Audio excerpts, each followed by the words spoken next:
세상이 두려운 일들이 가득 차 있지만은 그래도 이 세상은 사탄 마귀가 다스리는 것이 아니고 우리 하나님께서 다스리심을 믿으시기 바랍니다.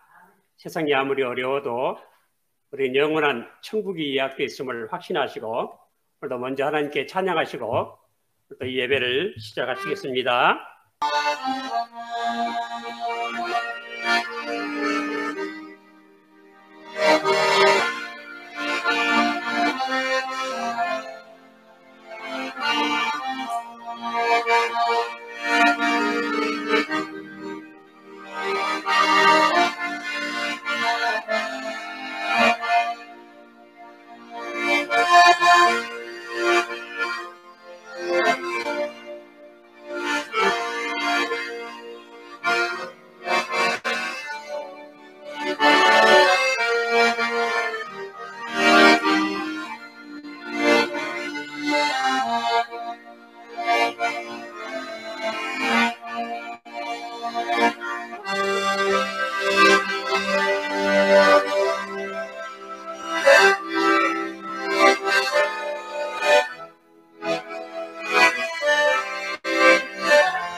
오늘도 계속해서 본문 말씀 상고하면서 은혜를 나누고자 합니다. 오늘 본문 말씀에 나오지 않는 말들을 제가 계속하는 것 같지요. 말하면 복음이랄지 은혜랄지 또 특별 계시랄지 이런 말이 본문에 하나도 없습니다. 근데 제가 계속 복음, 은혜, 언약, 특별 계시 이런 말을 계속하고 있지요. 그런데 이 본문 말씀을 복음이라, 최초의 복음이라 그렇게 말합니다. 본문에도 없는데 그렇게 말을 합니다. 하나님 말씀은 전체적인 통일성 하에서 교리를 세워야 하는 것입니다. 어떤 한 구절만 가지고, 성경에 있는 한 구절만 가지고 교리를 세우면 안 됩니다. 그리고 그런 것을 믿으라고 해도 안 되는 것입니다. 하나님은 언제나 모든 질서를 세우시고 통일성 있게, 아무리 역사가 오래지만 그렇게 우리 계시하신 말씀이기 때문에 이 통일성이 결여된 교리는 교리가 아니다, 그렇게 말할 수 있습니다. 그런 통일성에 의해서 이 본문 말씀을 쭉 봤을 때 이 본문 말씀이 바로 복음이다, 그것도 최초의 복음이다, 그리고 이 말씀이 은혜 언약이다, 그리고 특별 계시다, 그런 말을 합니다. 그런데 복음, 특별 계시, 또 은혜 언약, 여기에 이 세 가지 말에 공통된 그리고 공통적인 그런 효과가 있습니다. 그것이 무엇일까요? 그것은 바로 구원이라 하는 것입니다. 그래서 이 구원이 있고 없고에 따라서 복음과 율법이 갈라지고 또 일반 계시와 특별 계시가 갈라지고 행위 언약과 은혜 언약이 갈라지는 것입니다. 이 본문 말씀은 우리에게 구원을 주기 때문에 이것을 복음이라고, 은혜 언약이라고, 또 특별 계시라 이렇게 하는 것입니다. 우리가 흔히 말하기를 구약은 율법이고 신약은 복음이다, 그렇게 말합니다. 이게 맞는 말일까요? 틀린 말일까요? 이것은 틀린 말입니다. 구약도 복음이고 신약도 복음입니다. 그러면 구약은 왜 율법이 잔뜩 기록되는 것 같은데 왜 복음이라고 할까요? 구약은 은혜 언약의 옛 경륜이고 신약은 은혜 언약의 새 경륜이다. 그렇게 구별합니다. 그러니까 구약은 율법이고 신약은 복음이다 그러면 안 되고, 구약은 은혜 언약의 옛 경륜이고 신약은 은혜 언약의 새 경륜이다. 그렇게 그런 의미로 이렇게 나누는 것입니다. 그러면 율법은 무엇인가? 엄밀하게 말하면 율법은 행위 언약 밖에는 없습니다. 오직 행위 언약을 통해서 율법을 지킴으로 구원을 받았고 영생을 얻어라. 그러나 우리 사람은 육신이 있기 때문에 육신은 연약하여 율법을 지킬 수 없다. 이렇게 로마서 8장에 육신이란 말 여러 번 하면서 강조하고 있죠. 육신을 가진 사람은 율법을 통해서 구원을 받을 수 없습니다. 그래서 이 율법을 통해서 구원을 받아보자 하는 이것을 우리가 바로 그 행위 언약이라고 하는 것이고, 또 그것을 율법이라고 하는 것이며, 나머지는 다 복음인 것입니다. 그렇다면 구약에는 왜 이렇게 율법의 말씀이 많이 기록되어 있는가? 왜 율법을 주셨는가? 하나님께서 시내산에서 이스라엘 백성들을 시내산에 불러 모으시고 거기서부터 율법을 주셨죠. 십계명을 비롯해서 여러 가지 제사 제도들, 제사장, 그리고 성막 제도들, 모든 율법들, 의식법, 민법, 그리고 도덕법, 이런 법들을 주셨습니다. 왜 이렇게 구약에는 율법을 많이 주셨을까? 그러니까 또 신약이라고 율법이 없는 건 아닙니다. 이 이야기는 나중에 더 하기로 하고요. 율법이 이렇게 기록된 있는 이유는 아주 간단하게 말해서 세 가지만 생각하면 될 줄 압니다. 왜 율법을 주셨는가 하면, 첫째는 하나님이 얼마나 거룩하신 분이신지를 알게 하기 위해서 율법을 주셨습니다. 얼마나 하나님 거룩하시고 위대하시고 선하시고 사랑이 많으신 하나님이신가, 긍휼이 풍성하신 하나님이신가, 이것을 먼저 알게 하는 것이 율법입니다. 두 번째로는 우리 인간은 이 율법을 지킬 수 없다 하고 절망하게 하기 위해서 주신 것입니다. 율법은 죄를 말을 하고 정죄를 하고 죽이는 것이 율법입니다. 그래서 이 율법을 지켜서 우리 구원받을 수 없구나 하고 절망하라고 주신 것입니다.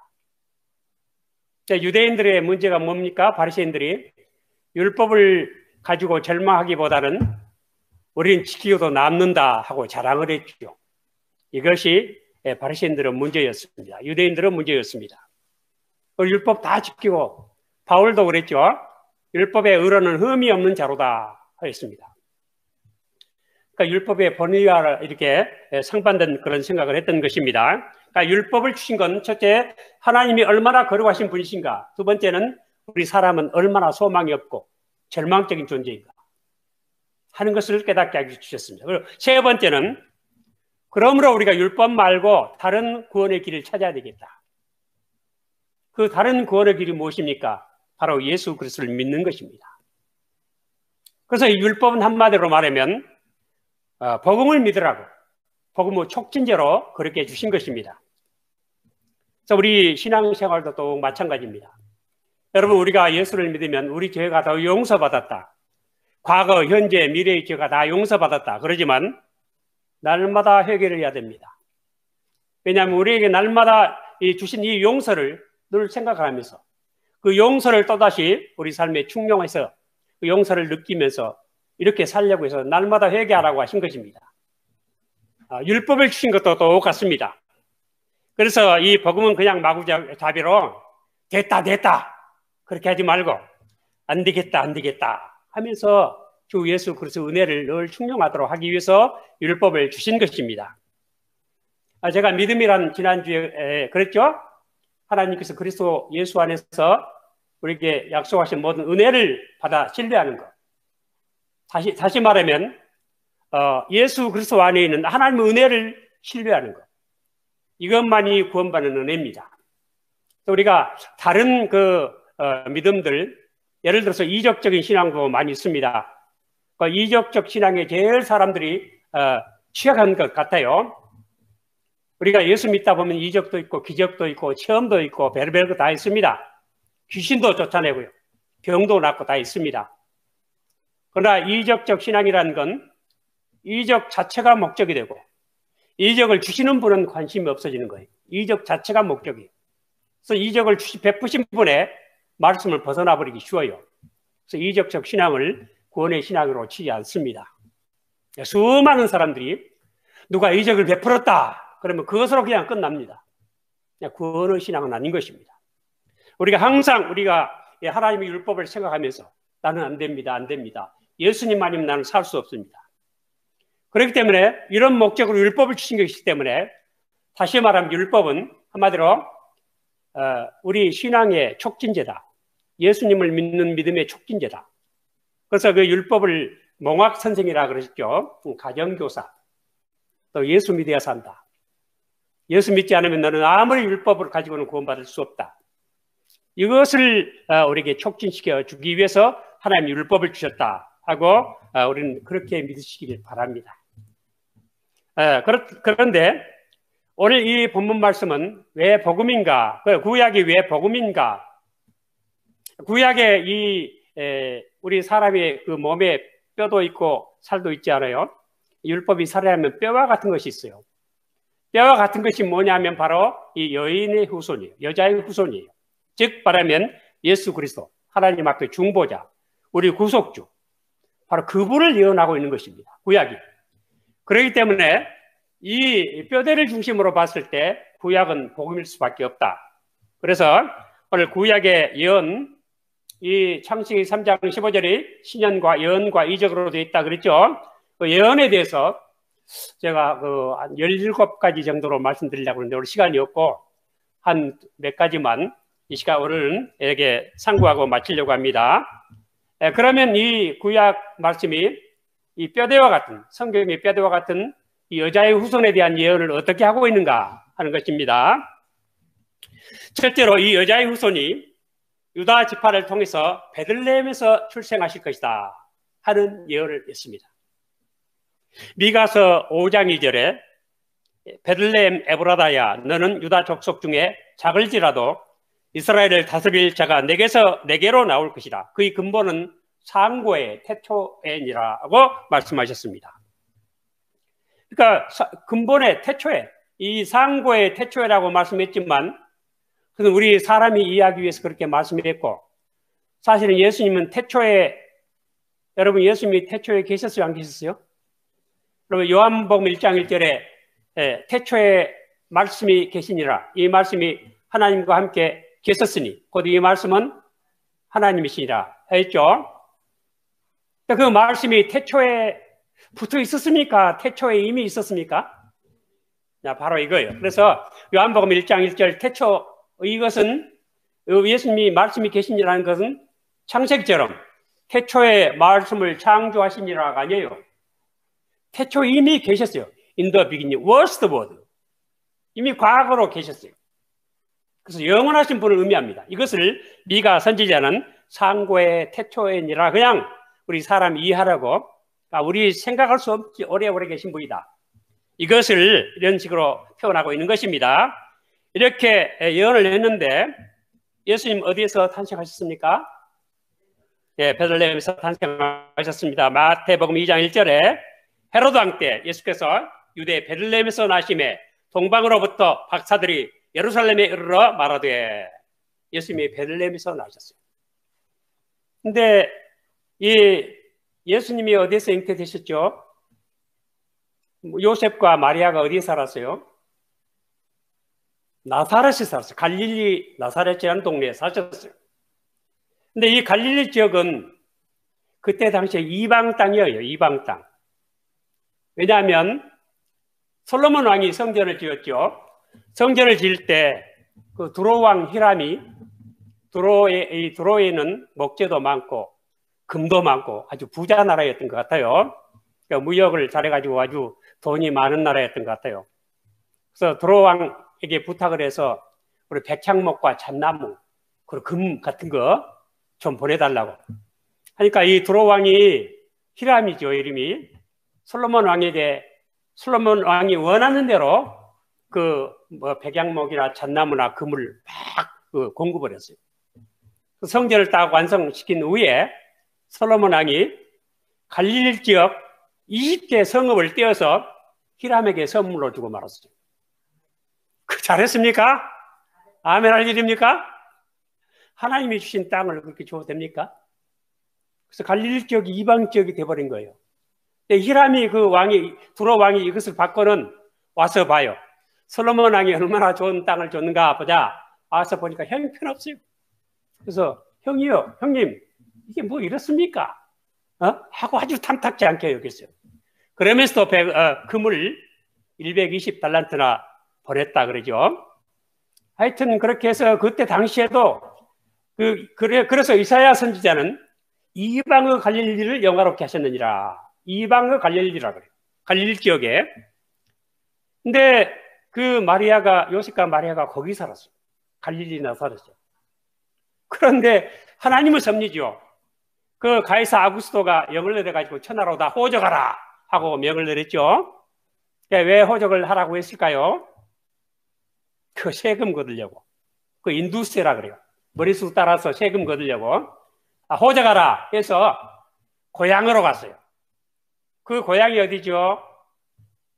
요셉도 누구 집 족속인 거로? 다윗의 집 족속인 거로 이 갈릴리 나사렛을 떠나가지고 유대 땅 베들레헴으로 호적을 하러 가게 됩니다. 그래서 거기서 났습니다.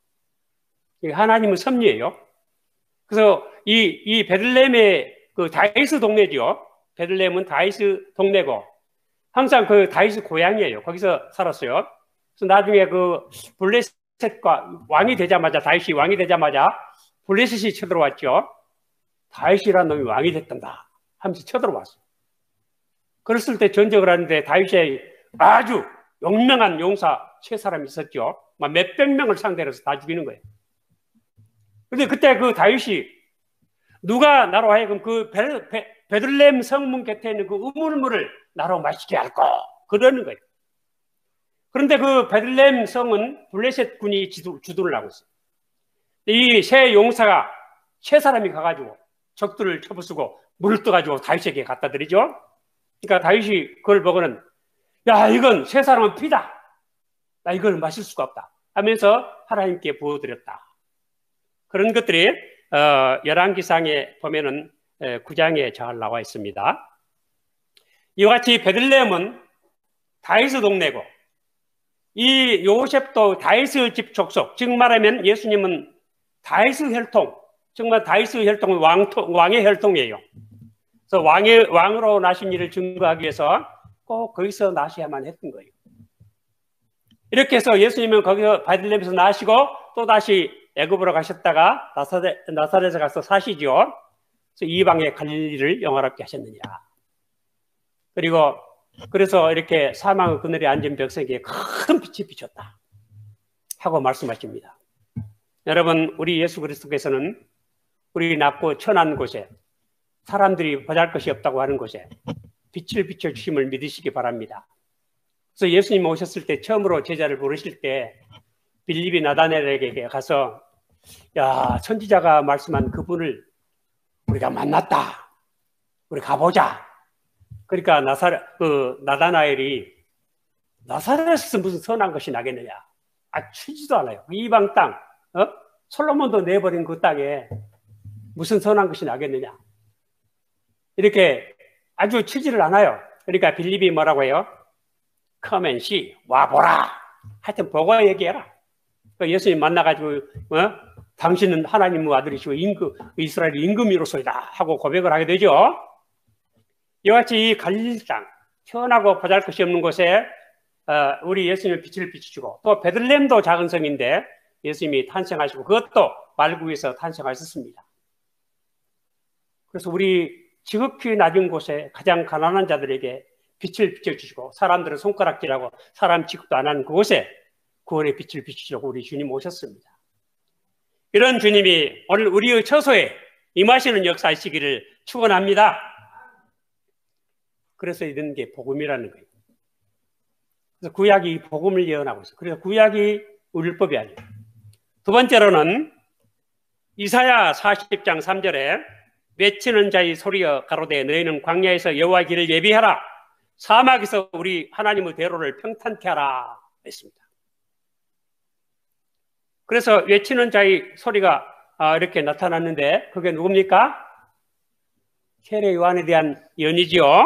그래서 마태복음 3장 1절 2절에 그때 세례 요한이 이르러 유대 광야에 전파하여 가로되 회개하라 천국이 가까웠느니라 하였으니. 세례 요한은 예수님보다 몇 살 빨리 났어요?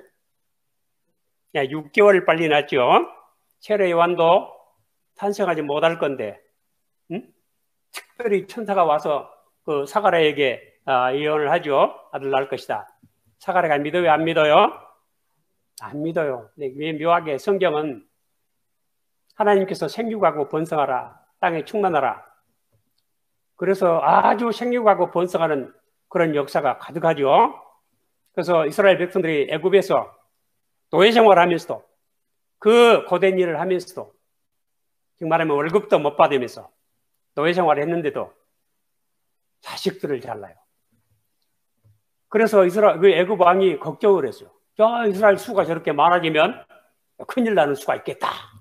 걱정을 해서 죽이려고 했죠. 남자는 다 죽여라. 왜 그랬을까요? 생육하고 번성하라 하는 복을 주셨기 때문이에요. 근데 묘하게도 아주 특별한 사람, 중요한 사람들은 잘 못 태어나요. 그것이 성경이 묘하지 않아요? 특별히 중요한 사람 아브람, 이삭을 잘 못 낳죠? 몇 살에 낳았어요? 이삭을 몇 살에 낳았어요? 100살에 낳았다고 얼른 대답을 하셔야죠. 100살에 낳았죠?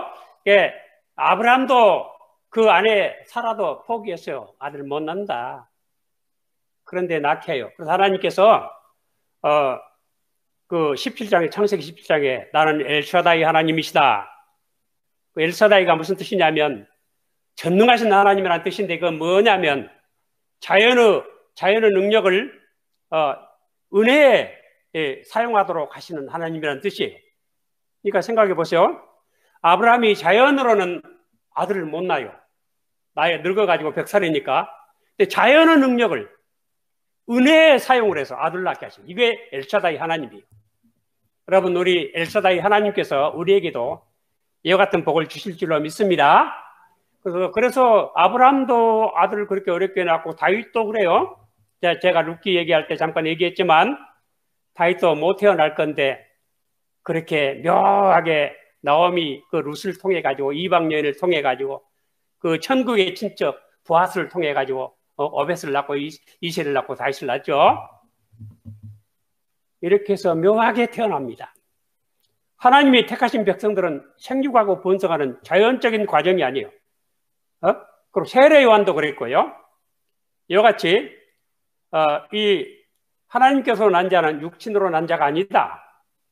그래서 그리스도를 영접하는 자, 곧 그 이름을 믿는 자에게는 하나님의 아들이 되는 권세를 주셨으니 이는 혈통으로나 육정으로나 사람의 뜻으로 나지 아니하고 오직 하나님께로서 난 자들이니라.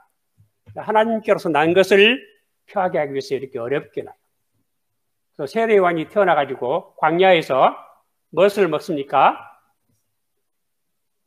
메뚜기하고 석청, 즉 말하면 요리하지 않는 그런 거친 음식을 먹었다는 뜻이에요. 그렇죠? 그러면서도 예수 그리스도의 길을 예비합니다. 예비를 어떻게 합니까? 어떻게 예비를 했어요? 예비하는 건 딱 한 가지. 예수님을 맞이할 준비하는 거 한 가지예요. 뭘까요? 회개하라. 천국에 가까웠느니라. 예수님 맞이를 준비하는 게 뭐예요? 예비하는, 회개하는 거예요. 회개.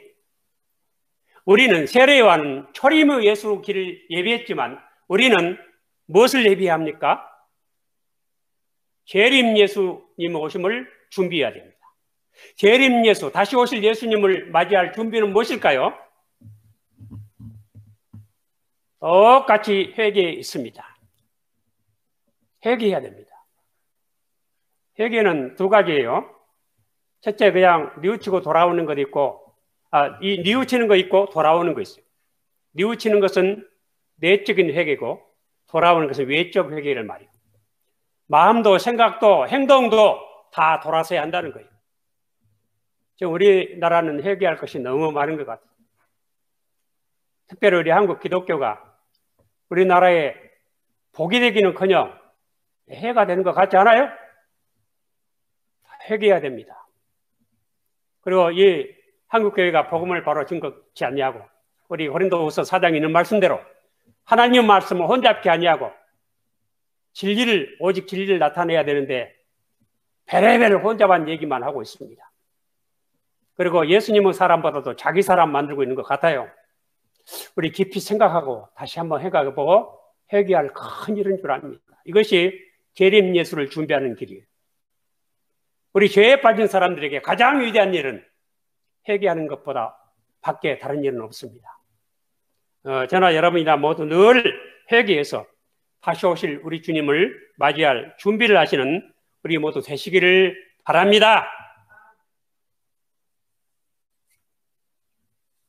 시간이 많이 갔으니까 오늘 여기까지만 하도록 하십시오. 2개밖에 못했는데 제가 17가지를 하려고 했는데 2개밖에 못했어요. 다음 시간에 또 수고하도록 하고, 이렇게 이 본문 말씀에는 하나님은 나타나심도 있고 예언도 있다. 근데 이것이 복음이다. 그래서 우리가 이 복음은 진정으로 회개하고 예수님 영접하는 길밖에 없습니다. 오늘 우리가 말씀 길게 듣기보다도 정말로 재림하실 주님을 위해서 우리가 회개하는 마음을 갖는다면 오늘 주님 우리에게 큰 은혜를 베푸실 줄로 믿습니다. 다 회개해서 다시 오실 주님을 영접하는 우리 모두 되시기를 바랍니다.